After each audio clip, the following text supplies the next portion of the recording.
Oh non, vous ne rêvez pas, on est en été et qui dit été dit vacances dit vélo.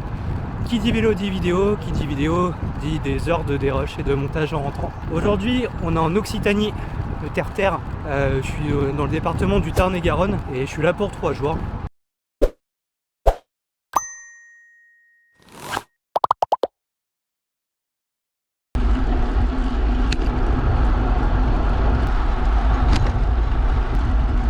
On va faire quelques petites sorties tranquillement. La semaine dernière, c'était une semaine de repos, donc j'avais peur d'être un peu désentraîné. Finalement, sans que ce soit incroyable non plus, je m'attendais à bien pire. Donc le but, ça va être de se remettre en forme. Donc on y va tranquille, vraiment en mode balade, touriste. De toute façon, c'est une région qui est parfaite pour ça, vous allez le voir. Aujourd'hui, c'est la première et je vous emmène faire un petit tour du côté du village de Cordes-sur-Ciel, dont je vous parlerai un peu plus tout à l'heure. Avant d'y arriver, on a une côte à monter, la côte de la Prune. Cette côte, elle est pas très longue, mais le pourcentage moyen, il est quasiment à 9%. Autant vous dire que c'est raide, que ça va me changer un petit peu de ma Picardie profonde. Je vous retrouve en haut pour vous parler un peu plus de la région et de la balade d'aujourd'hui.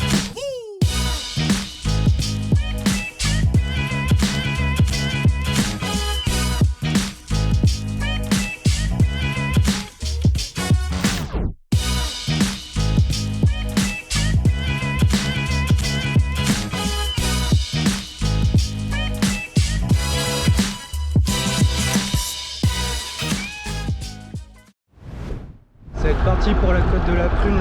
On va tourner à droite dans 200 mètres. Parti pour la grosse difficulté du jour. 3 premiers kilomètres très durs, 9%.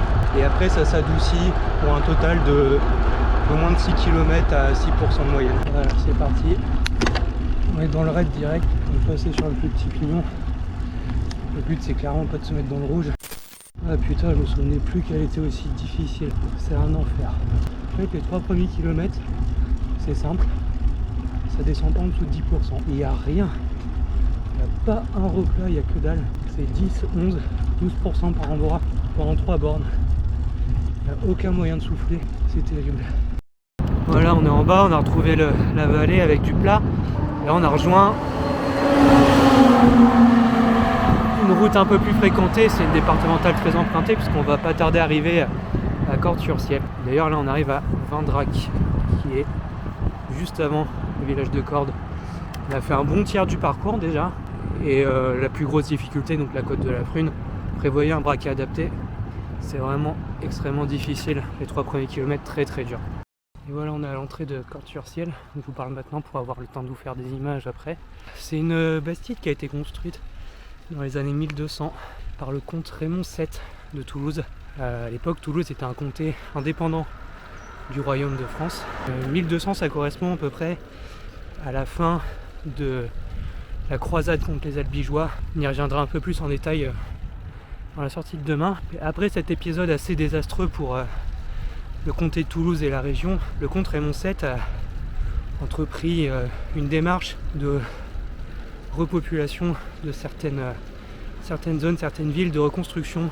Et Cordes-sur-Ciel a fait partie de ces villes-là. Côté pratique, comme beaucoup de villages médiévaux dans cette région, c'est perché en haut d'un piton rocheux et pour y grimper, ce sont des marches, des pavés, c'est extrêmement raide. En vélo, c'est même pas la peine. Et si vous êtes comme moi avec des pédales automatiques, des chaussures avec des cales, même à pied, c'est même pas la peine d'y penser non plus. Donc, prévoyez de laisser les vélos en bas et des chaussures adéquates pour grimper jusque là-haut.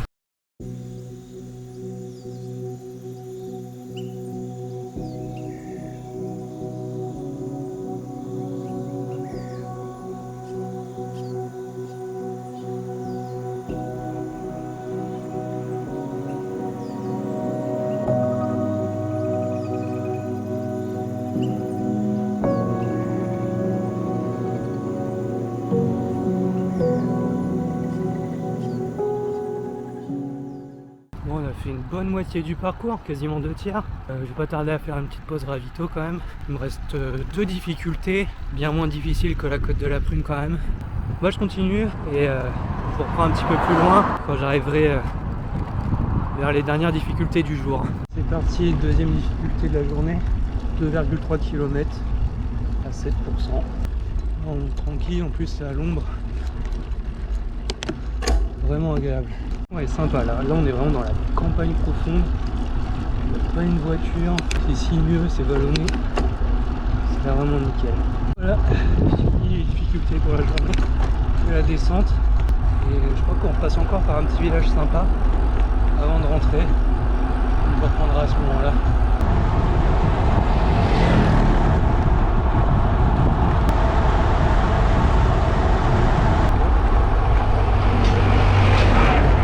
C'est pour ça qu'il faut quand même rester prudent, on ne sait jamais ce qu'on va trouver à la sortie du virage. On arrive à Saint-Martin, la Guépier. C'est un très joli petit village aussi. La rivière Aveyron qui passe. Possibilité de se baigner, c'est super beau.